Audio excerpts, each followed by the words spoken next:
Leitura expositiva do Evangelho de Marcos, a partir hoje de Marcos, capítulo 14, de 1 a 11.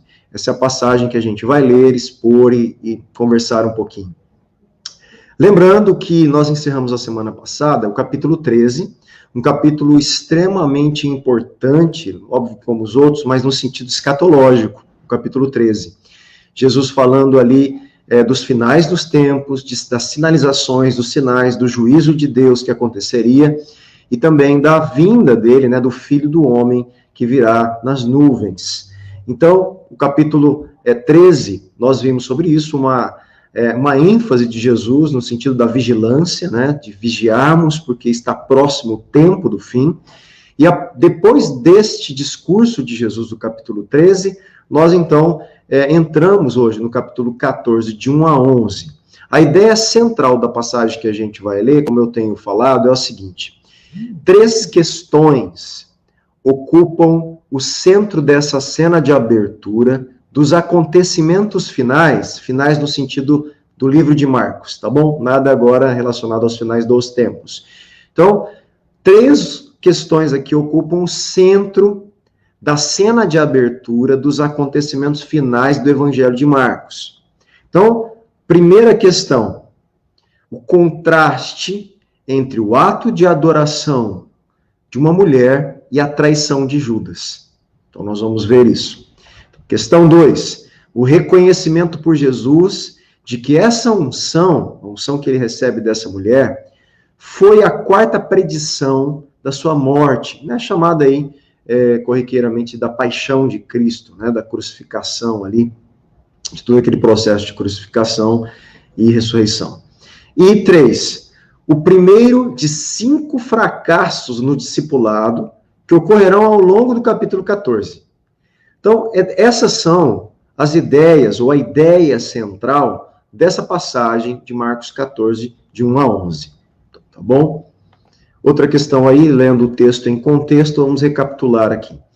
Na primeira parte do relato da paixão, capítulo 11, 12, o conflito entre Jesus e os líderes judeus se torna cada vez mais intenso. Nós vimos isso já. E chega a seu ápice com a crítica severa, capítulo 11, 28 a 30. No discurso do Monte das Oliveiras, que é o capítulo que a gente viu, no capítulo 13, as implicações da recusa dos líderes em seguir a Deus e aceitar seu filho são apresentadas em detalhes. Então, olha só, quais são as implicações, as consequências dos líderes recusarem seguir o Filho de Deus? O juízo vindouro é declarado, capítulo 11, de 12 a 21, e em 13, no capítulo 13, é descrita a destruição de Jerusalém e do templo. Então, olha só, a recusa dos líderes religiosos em reconhecer que Jesus era o Cristo, o Filho de Deus, traz palavras de juízo. Jesus traz palavras de juízo, falando do juízo que viria. E ele descreve parte desse juízo como a destruição de Jerusalém e do templo de Jerusalém. Jesus não terá mais contato com os líderes até o julgamento dele, nós vamos ver. Os acontecimentos finais são iniciados, portanto, agora no capítulo 14, 1, 2, 10 e 11, os versículos do capítulo. Então, capítulo 14, versículo 1. 2 dias depois, seria celebrada a Páscoa e a festa dos pães sem fermento. Então, vamos já para algumas anotações. Eu vou parando sempre, quase todo o versículo, ilustrando, iluminando as passagens, algumas questões de interpretação, outras de questões culturais, históricas, que a gente tem visto, tá bom? Então, vamos lá, o que eu vou falar desse pedacinho do versículo 1? Olha só. A Páscoa, gente, iniciava na sexta-feira, tudo bem? Então, olha só, presta atenção no que está falando ali. 2 dias depois, seria celebrada a Páscoa. Então, 2 dias antes de sexta-feira, correto? E a festa dos pães. Então, a Páscoa iniciava na sexta-feira. Portanto, os acontecimentos nos versículos que a gente vai ler, 1, 2, 10 e 11, estão ocorrendo em que dia da semana? Quarta-feira, 2 dias antes da Páscoa. A festa dos pães sem fermento durava, gente, 7 dias, tá? Que ela acontecia ali no período de 15 a 21 do mês judaico chamado Nissan. O mês Nissan, né, no calendário judaico, para o nosso calendário, é mais ou menos ali o mês de abril, tá certo? Por que mais ou menos? Porque há contagens diferentes do calendário judaico para o nosso, e as datas vão, às vezes, oscilando um pouquinho, não é tão fixo como alguns acham. Então, o mês de Nissan, mais ou menos ali o mês de abril. Então, era esse período do ano que estava acontecendo essas coisas nessa passagem. Uma sexta-feira, quer dizer, quarta-feira, antes da sexta da Páscoa, que a partir da sexta iria se iniciar, então, a festa dos pães sem fermento, de 15 a 21 de Nissan. 15 a 21, então, se a gente fizer ajustadinho, 15 a 21 de abril para a gente.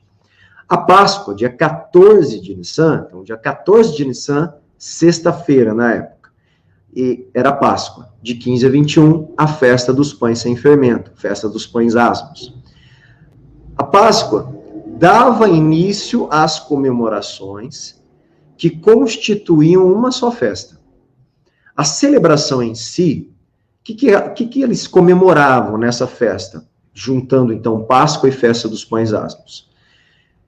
Comemoravam o êxodo, gente, né? A libertação, o êxodo de Israel do Egito, a saída de Israel do Egito.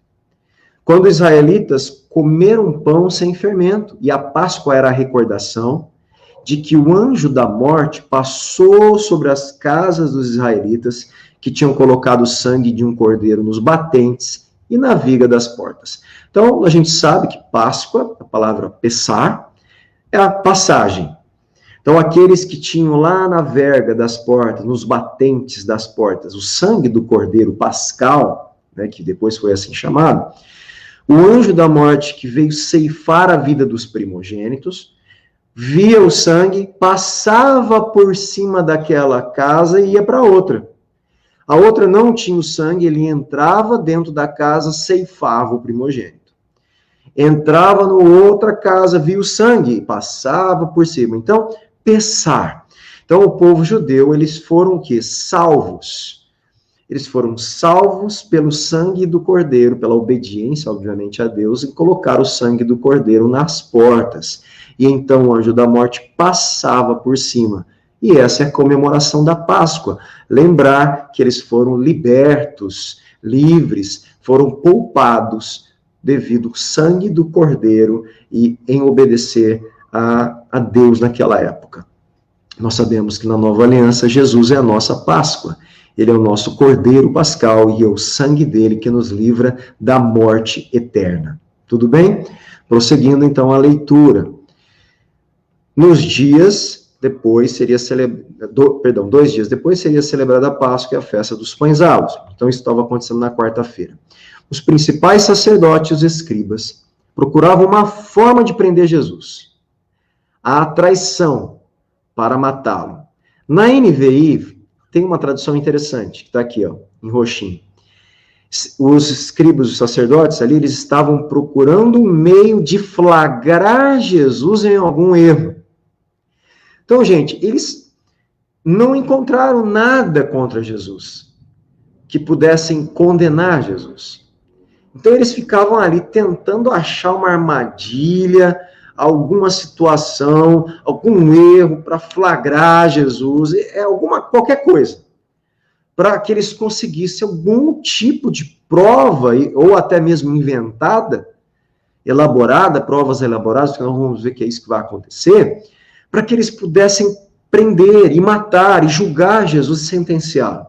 Era isso que eles estavam querendo, tá? Então, olha só. Vimos anteriormente que os líderes estavam ávidos, né, desejosos por matar Jesus. Mas eles não ousavam prendê-lo. Por quê? Por causa da popularidade de Jesus. Eles não queriam causar um problema com a multidão. Eles precisavam do povo. Eles precisavam da aprovação do povo, os líderes religiosos, né? E eles não queriam, então, esse problema com a população, com a multidão. E a popularidade de Jesus atrapalhava eles fazerem planos ali. Então, olha só, que interessante aqui essa informação. Jerusalém, olha lá, uma cidade com 50 a 70 mil habitantes. Então, Jerusalém, na época, mais ou menos, de 50 a 70 mil habitantes. Tamanho de Penápolis? Penápolis nós estamos com quase 70 mil habitantes, né? Não sei se tamanho geográfico, mas no sentido populacional. Então, mais ou menos aí, a população de Penápolis tinha a cidade de Jerusalém na época. Nessa época do ano que nós estamos falando, na Páscoa, próximo à Páscoa, e a essas festas, a festa dos pães asmos, chegava a ter na cidade cerca de 250 mil pessoas. Então, uma população, vamos colocar no meio ali, de 60 mil, uma cidade de 60 mil pessoas, que por causa de uma festividade chega a ter 250 mil, é uma cidade, gente, que a gente sabe que precisa de uma estrutura diferenciada, um monte de questões por causa de tumultos, de muita gente sensibilizada, porque as motivações deles eram relacionadas a religiosas, expectativas religiosas. Nós vamos ver aqui que eu anotei, ó, os peregrinos, né, as pessoas que vinham de longe, eram particularmente pessoas voláteis, os ânimos estavam alterados, repletos de fervor religioso e esperança de libertação política. Então, era uma época sensível. Gente, nessa época, inclusive, acontecia ataques, por exemplo, terroristas, de um grupo chamado Sicário, esfaqueadores, para causar confusão e tumulto, né, que isso causava um desafio à estrutura da paz romana que ele tentava colocar ali na Judéia. Então, eles faziam momentos ali de terrorismo, eles esfaqueavam pessoas e causavam confusões, fora um outro grupo chamado Zelotes, que causava algumas expectativas políticas, porque eles queriam pegar em armas para libertar o Israel do poderio romano político, né? Nós vamos ver depois, lá na frente, que Barrabás fazia parte desse grupo ali. Então, olha só, é um momento sensível, muito sensível nos ânimos da população devido à quantidade de pessoas e às expectativas que elas vinham naquele momento. Os sacerdotes e os escribas procuravam livrar-se de Jesus, e já não aguentavam mais serem importunados com as palavras de sabedoria de quem Jesus era. Eles estavam incomodados, meu irmão. Eles buscavam duas coisas: encontrar Jesus, então, longe da multidão. Se eles fossem prender ou fazer alguma coisa com Jesus, tinha que ser longe da multidão, né? E fazer isso à noite, escondido. Quem que proporciona isso? Judas vai proporcionar as duas coisas, longe da multidão, às escuras, para prender Jesus, tentar julgar o mais rápido possível durante a noite, com pressa, para não expor a Jesus numa situação da multidão.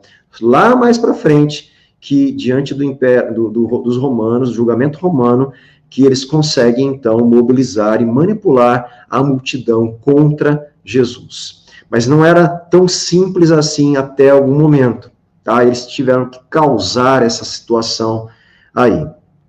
Então, vamos voltar aqui, gente. Deixa eu fechar. Então, os sacerdotes estavam procurando um meio de flagrar Jesus em algum erro, tá? Eles queriam alguma situação para prender Jesus e matar Jesus. Pois eles diziam, olha que interessante, maquiavélico, né? Toda a estratégia deles, dos religiosos. Não vamos fazer isso durante a festa. Lembra? Uma cidade de 60 mil para 250 mil. Multidão. Jesus tinha sua popularidade até então. Então eles não queriam um problema com a multidão. Não vamos fazer isso durante a festa, para que não haja tumulto entre o povo. Eles não queriam tumulto, porque também eles causariam problema com os romanos. Os romanos, eles não queriam tumultos, rebeliões, eles abafavam imediatamente, eles prezavam pela paz civil, para sustentar o império e o domínio do império. Tá? e alguns governadores e reis, né, como Herodes e outros, foram colocados nas regiões pelos romanos para justamente guardar a paz romana na região, numa região sensível como a Judéia, tá certo?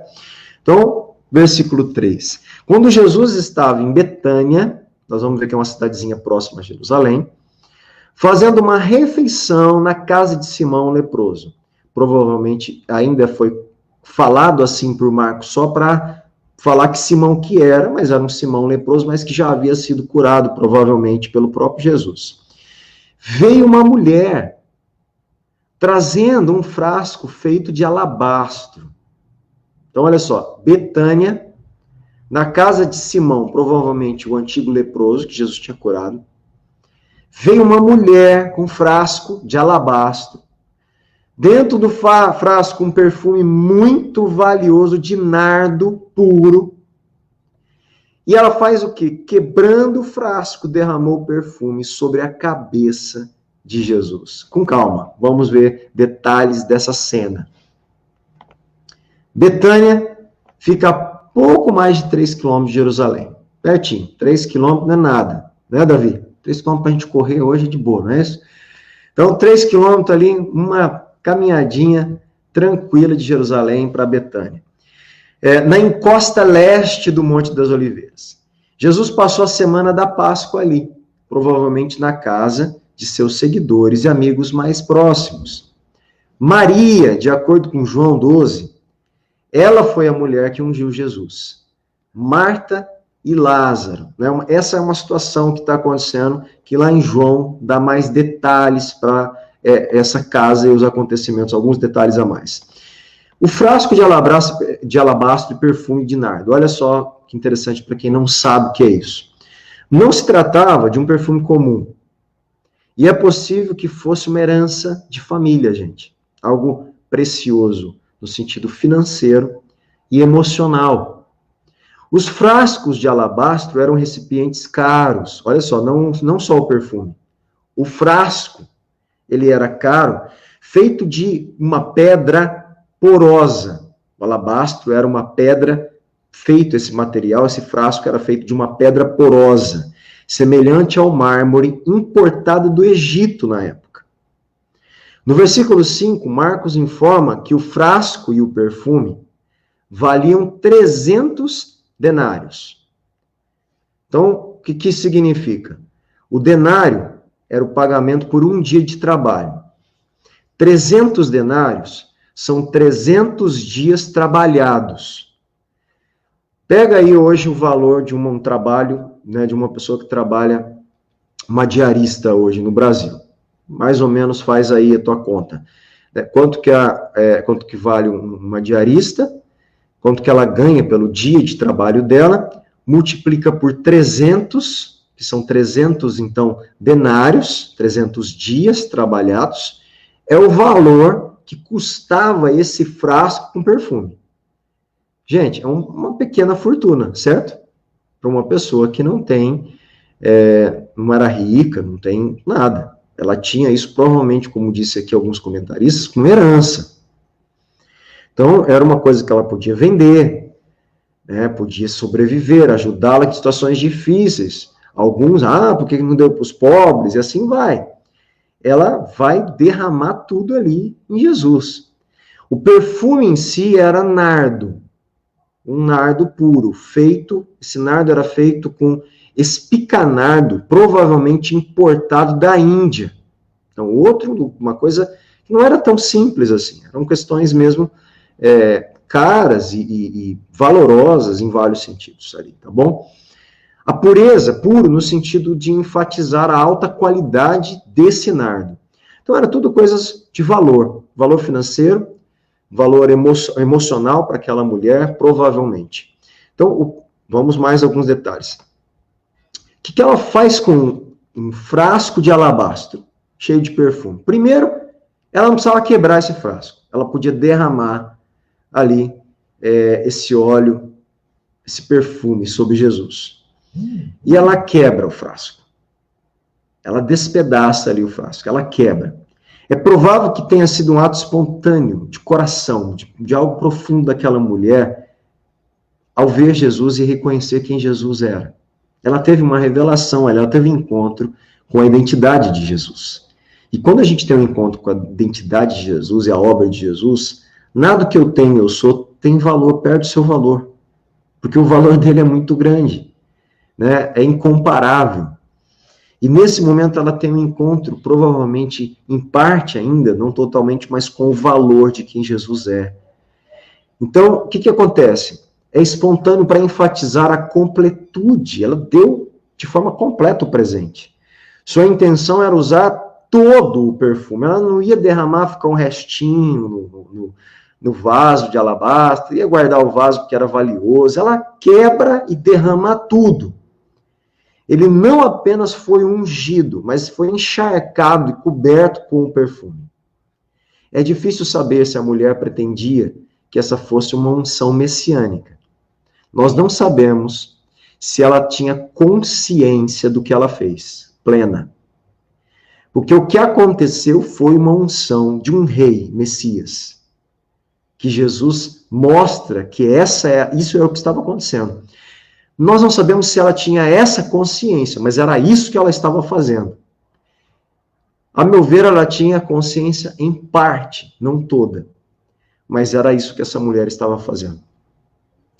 Marcos sim entende o gesto da mulher dessa forma, como uma unção messiânica. Pois tanto o rei como o sumo sacerdote eram ungidos para seus cargos. O que Jesus é? Rei e sumo sacerdote. E ele iria cumprir a sua obra sacerdotal na cruz. Ele precisava ser ungido. E nessa hora ele recebe a unção sobre a cabeça. Um ato que foi associado no Antigo Testamento aos reis, aos sacerdotes, gente. É extraordinário o que está acontecendo aqui. Nós temos que lembrar, Deus Pai está no controle de tudo. Deus está fazendo tudo para que Jesus cumpra a sua missão de rei, sacerdote e profeta. E nesse momento do sacerdote sofredor, do rei sofredor, que foi ungido, encharcado dessa unção, para depois, daqui a algum tempinho ali, alguns dias depois, ir para a cruz e cumprir a sua obra para nos salvar. Tá certo? Vamos continuar. Alguns dos que estavam ali ficaram indignados e diziam entre si, né? É como se assim, meu Deus, para que esse desperdício de perfume que essa mulher fez? Para que desperdiçar? Para que quebrar um vaso de alabastro? Para que jogar tudo, né, esse perfume em Jesus e acabar? Mas que desperdício é esse? As pessoas que não veem Jesus quem ele é, meu irmão, não entendem a entrega da outra pessoa que vê Jesus quem ele é. Não é assim com você? Se você sabe quem é Jesus e crê de fato quem Jesus é e o que ele fez por você, você vai ter um monte de gente que não te entende. Não sabe por que você vive tanto para Deus. Para que entregar tanto a vida assim? Para que pensar tanto em Deus assim? Para que ficar preocupado se está fazendo a vontade de Deus ou não? As pessoas que não entendem quem Jesus é, não entendem a nossa entrega. Não entendem a sua entrega. As pessoas que estavam do lado dessa mulher não entenderam, de forma alguma, a entrega dessa mulher. Para eles era um desperdício. Como as pessoas, você está desperdiçando sua vida vivendo para Deus, né? Quantas pessoas falam isso para jovens que vivem para Deus? Está desperdiçando a sua juventude. Meu irmão, que desperdício o quê? O melhor lugar de se viver é aos pés de Cristo. O melhor lugar para eu quebrar o vaso de alabastro é sobre a pessoa de Jesus. Dá tudo que eu tenho, tudo que eu sou. É para Ele mesmo. Tá certo? Então, versículo 5. Esse perfume poderia ter sido vendido por mais de 300 denários para ser dado aos pobres. Está tanta gente preocupada agora com os pobres, né? Até parece. Era só para implicar com o que essa mulher estava fazendo. Ninguém ia vender esse perfume, ninguém ia cuidar dos pobres, não. Né? Você pode ter certeza. Ah, você está gastando o teu tempo, tua vida é com Deus. Você podia estar gastando tempo para ganhar dinheiro. Podia estar gastando tempo para ajudar, né, outras coisas. Meu irmão, o melhor tempo é gasto, que não é gasto, é investimento, é fazendo o que Deus quer. Entregando a nossa vida a ele.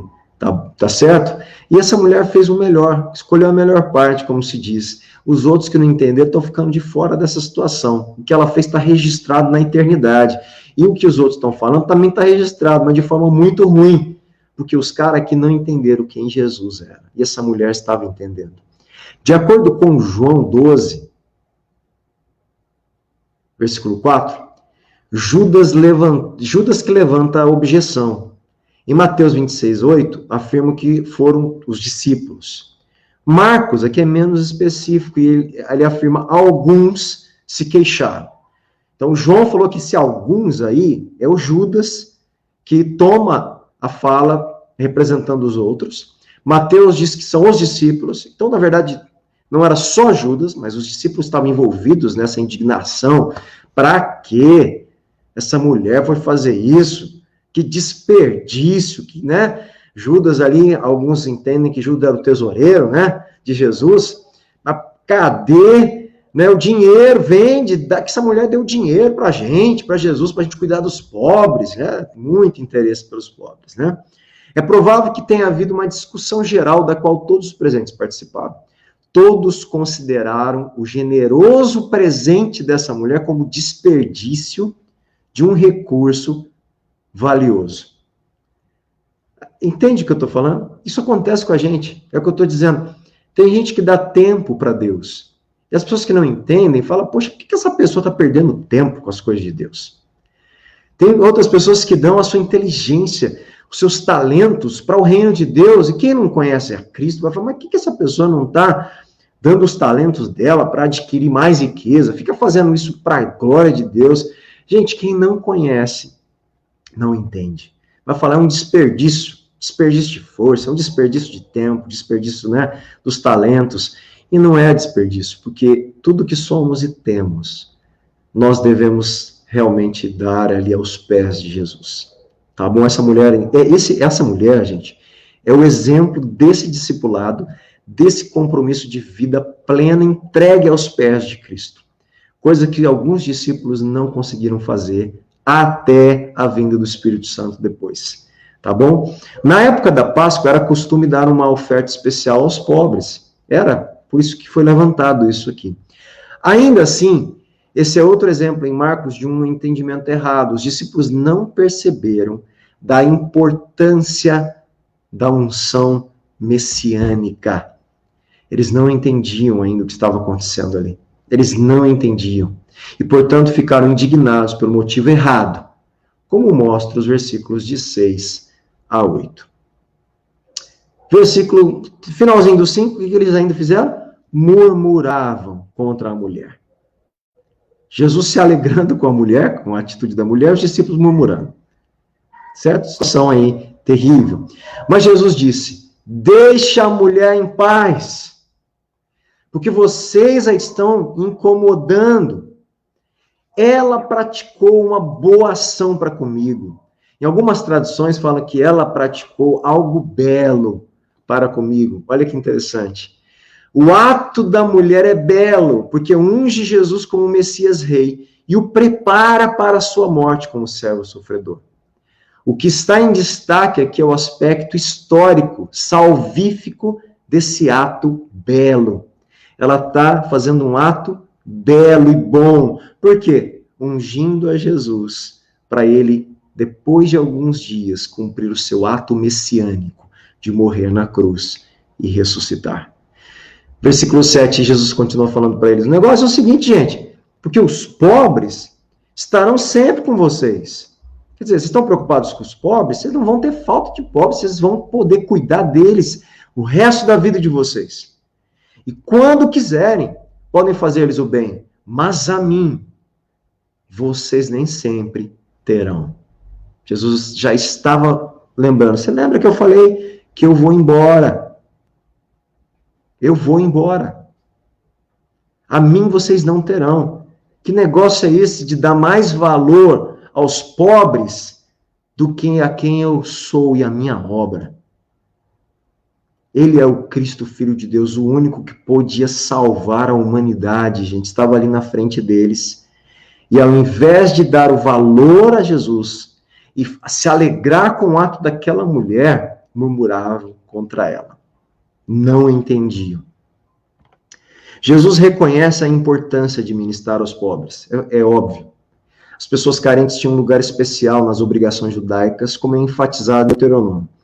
A tônica aqui, o destaque de sua declaração, é que sempre haverá oportunidade de ajudar os pobres. Mas a mim vocês nem sempre terão. Esta é a chave para entender o que Jesus afirma aqui. A mulher aproveitou uma ocasião única, que nunca mais iria acontecer, de ministrar o Messias e prepará-lo para a sua morte. Essa era a única oportunidade que alguém teria de realizar um ato de serviço para o ungido de Deus cumprir a sua missão, a sua morte. Gente, como Maria, lá em Lucas, essa mulher escolheu a melhor parte. Que escolhemos sempre a melhor parte, fazer a vontade de Cristo. Ela fez o que pôde, Jesus continua falando. Ela fez o que pôde, ungiu o meu corpo, antecipadamente, para a sepultura. Voltando, gente, nós não sabemos se essa mulher tinha toda a consciência disso, mas era exatamente isso que estava acontecendo. Aquele ato de entrega, de adoração, de quebrar um vaso precioso com um perfume precioso e derramar integralmente, talvez o que ela tinha de mais valioso na cabeça de Jesus, foi a unção que ela fez para o sepultamento de Jesus, para ele cumprir o seu papel messiânico de servo sofredor. Os perfumes faziam parte das especiarias de sepultamento. Foram usados por José de Arimateia e por Nicodemos no sepultamento de Jesus e comprados pelas mulheres antes da visita do túmulo. Jesus interpreta o gesto da mulher como um ato profético que prenuncia seu sepultamento. Então, estamos entendendo o que está acontecendo aqui, correto? Marcos está deixando claro aqui. Lembra que Marcos tem um objetivo? Falar da boa notícia de que Jesus é o Cristo, Filho de Deus. E nesse momento, através do ato desta mulher, ele está enfatizando, tá vendo? Jesus foi ungido com a unção messiânica para cumprir a sua tarefa messiânica. E os discípulos não entenderam. E os líderes religiosos, menos ainda, tá? Em verdade lhes digo, que onde for pregado em todo o mundo o evangelho, também será contado o que essa mulher fez, para a memória dela. Que honra, meu irmão, que essa mulher recebe pós-morte, né? Aonde o evangelho for pregado, vai se contar a história dessa mulher, de uma mulher que quebrou o vaso de alabastro com um perfume caríssimo e unge a cabeça de Jesus, preparando para o seu sepultamento, para a sua obra messiânica. Que extraordinário, que honra que essa mulher teve e tem nos planos da salvação, no plano, na mordomia, na economia da salvação. Ela faz parte de uma forma tão ativa e tão entregue de adoração a esse Cristo. Gente, forma algo ali com certeza extraordinário. Há dois aspectos dessa declaração. Aspecto 1. Jesus proclama a missão da igreja e mostra mais uma vez que transcorrerá algum tempo até sua volta. A tarefa dos servos de Jesus, depois que ele partir, é descrita claramente. Qual que é a tarefa? Proclamar o evangelho. Qual que é a sua tarefa como discípulo de Jesus? Proclamar o evangelho. Essa mensagem da chegada do reino de Deus não é mais limitada a Israel, agora é uma proclamação mundial. No versículo 7, a incumbência da igreja é ministrar aos pobres. Agora é anunciar como arautos de Deus a mensagem da salvação. Aspecto 2, diz aqui... Aspecto 2, diz respeito à comemoração por Jesus do belo ato da mulher, em seu serviço de sacrifício e amor por Jesus, o Messias. Ela serve de exemplo para todos os cristãos, de modo que seu ato será anunciado ao longo de toda a história da igreja, em memória dela. É uma honra que essa mulher tem no próprio reino de Deus. dada pelo próprio Jesus, né? Versículo 10. E Judas Iscariotes, olha só como é oposto a que essa mulher fez. Né? Judas era um discípulo. E Judas Iscariotes, um dos 12, foi falar com os principais sacerdotes. Para quê? Para lhes entregar Jesus.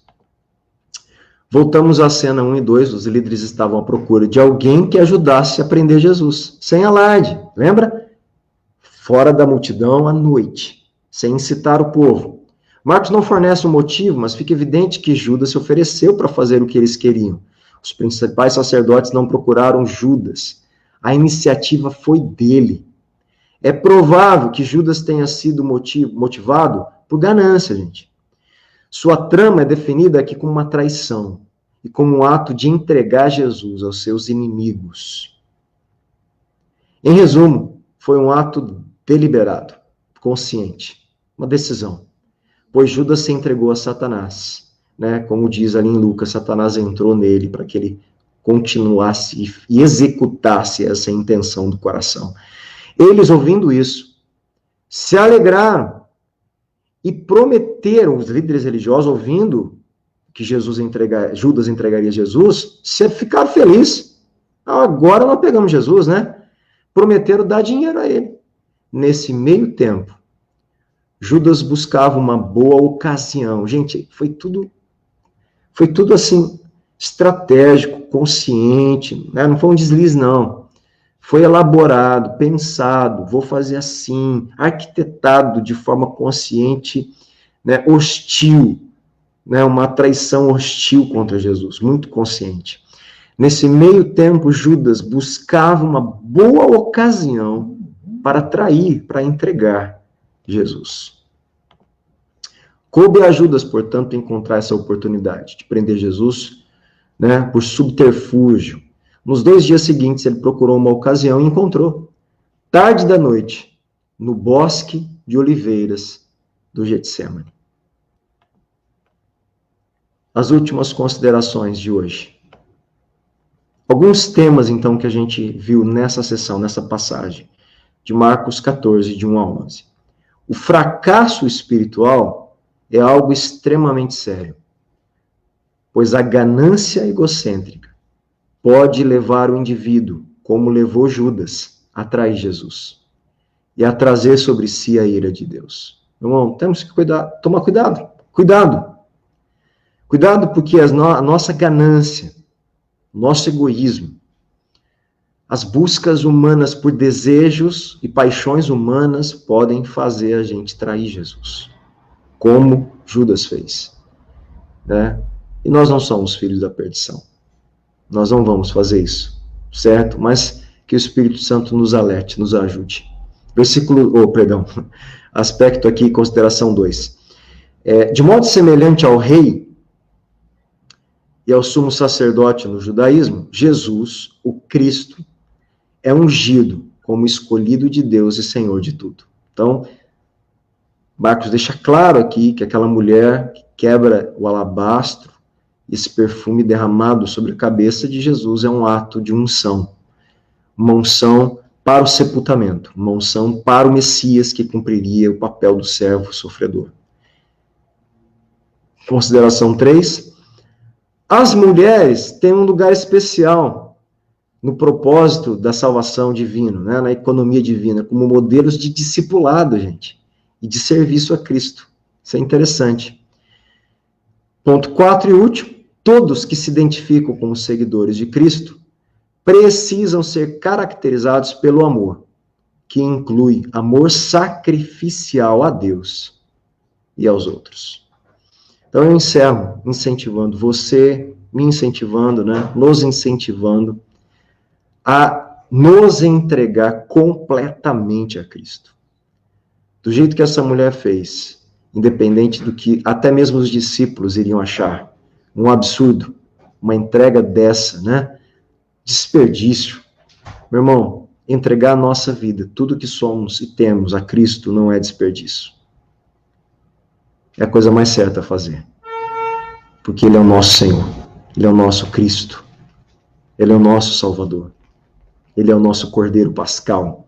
Ele é o nosso Rei, é o profeta que nos reconcilia com Deus. Ele é o nosso sumo sacerdote. Ele é o Cristo, Filho de Deus, que nos salvou e que nos ajuda a caminhar com Ele e nos tornarmos a cada dia filhos de Deus, filhos à semelhança dEle, que glorificam o nome do nosso Pai. Amém? Meus irmãos, que Deus os abençoe.